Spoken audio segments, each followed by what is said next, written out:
तपाईलाई थाहा छ अपराधिक षड्यन्त्र भनेको के हो अर्थात् क्रिमिनल कन्स्पिरेसी भनेको के हो? तपाईँ हामीले सुनिरहेको शब्द कन्स्पिरेसी अर्थात् षड्यन्त्र भन्ने त सुनेका छौँ। तर यो अपराधिक षड्यन्त्रलाई कसरी परिभाषित गरिन्छ र यसमा कानुनले दिने सजाय के कति हुन्छ भन्ने विषयमा हामीले आजको भिडियोमा जान्नेछौँ। अपराधिक षड्यन्त्र भनेको एउटा त्यस्तो कार्य हो जसमा दुई वा दुईभन्दा बढी व्यक्तिहरू मिलेर कुनै अपराध गर्नको लागि एउटा गोप्य निर्णय बनाउँछन्, गोप्य प्लान बनाउँछन् र कुनै सहमति गर्छन् भने त्यो नै अपराधिक षड्यन्त्र अर्थात् क्रिमिनल कन्स्पिरेसी हो।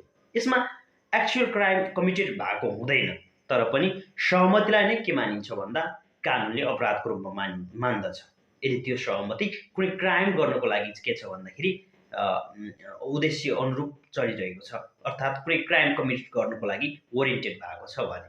यसमा हाम्रो वर्तमान कानुन अर्थात् मुलुकी अपराध संहिता 2074 को दफा 33 ले अपराधिक षड्यन्त्रलाई परिभाषित गरेको छ, जस अनुसार दुई वा दुईभन्दा व्यक्तिहरूले कुनै कसुर गर्न सहमति गरेमा त्यस्तो कार्यलाई षड्यन्त्र मानिन्छ। साथै उक्त सहमति बमोजिम षड्यन्त्र गर्ने दुई वा दुईभन्दा बढी व्यक्तिहरू होस् वा कुनै सहमति गर्ने एकजना व्यक्तिले पनि कार्य गरेमा त्यसलाई आपराधिक षड्यन्त्रको रूपमा लिइन्छ।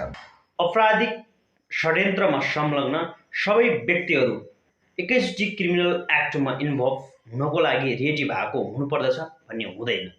आपराधिक षड्यन्त्र हुनका लागि पनि दुई तीनवटा एलिमेन्टहरू हुन जरुरी हुन्छ।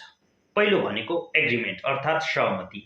दुई वा दुईभन्दा व्यक्तिहरू बीचको मिटिङ अफ माइन्ड चाहिँ हुनु पर्यो। के कुरामा भन्दाखेरि उनीहरू बीच कुनै कार्य गराउनको लागि अर्थात् कुनै कार्य घटित गराउनको लागि उनीहरू बीच प्लान भएको हुनुपर्दछ।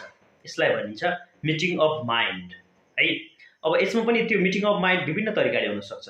कि मौखिक हुन सक्छ, कि उनीहरू बीच लिखित हुन सक्छ, र कि भने कतिपय अवस्थामा इशाराद्वारा पनि मिटिङ अफ माइन्ड रहन सक्ने हुन्छ। र उक्त प्लानमा उक्त एग्रिमेन्टमा के हुनु पर्यो भन्दा इलिगल अब्जेक्ट अर्थात् गैर कानुनी उद्देश्य राखी सहमति भएको हुनुपर्दछ। साथै उक्त प्लान अनुसार ती व्यक्तिहरूले कुनै कार्यको थालनी गरेको हुनुपर्छ, तर उक्त कार्य पूर्ण भएको हुँदैन। त्यसै कारणले आपराधिक कन्स्पिरेसी अर्थात् आपराधिक षड्यन्त्र हुनका लागि जस्ट कुनै कुरा सोच्नु मात्र नभइकन सो अनुरूप कुनै कार्यको थालनी समेत भएको हुनुपर्दछ, अर्थात् एक स्टेप अगाडि गएको चाहिँ हुनुपर्दछ। तर उक्त कार्य कुनै कारणले गर्दाखेरि के भएको हुँदैन, पूर्ण चाहिँ भएको हुँदैन। अब यसलाई हामीले सामान्य रूपमा उदाहरणको लागि बुझ्ने गरौँ। जस्तो एउटा केस छ जहाँनिर ए र बी भन्ने व्यक्तिहरू छन्। ती ए र बी भन्ने व्यक्तिले के गरे भन्दा एउटा ब्याङ्क लुट्ने प्लान बनाए। सोही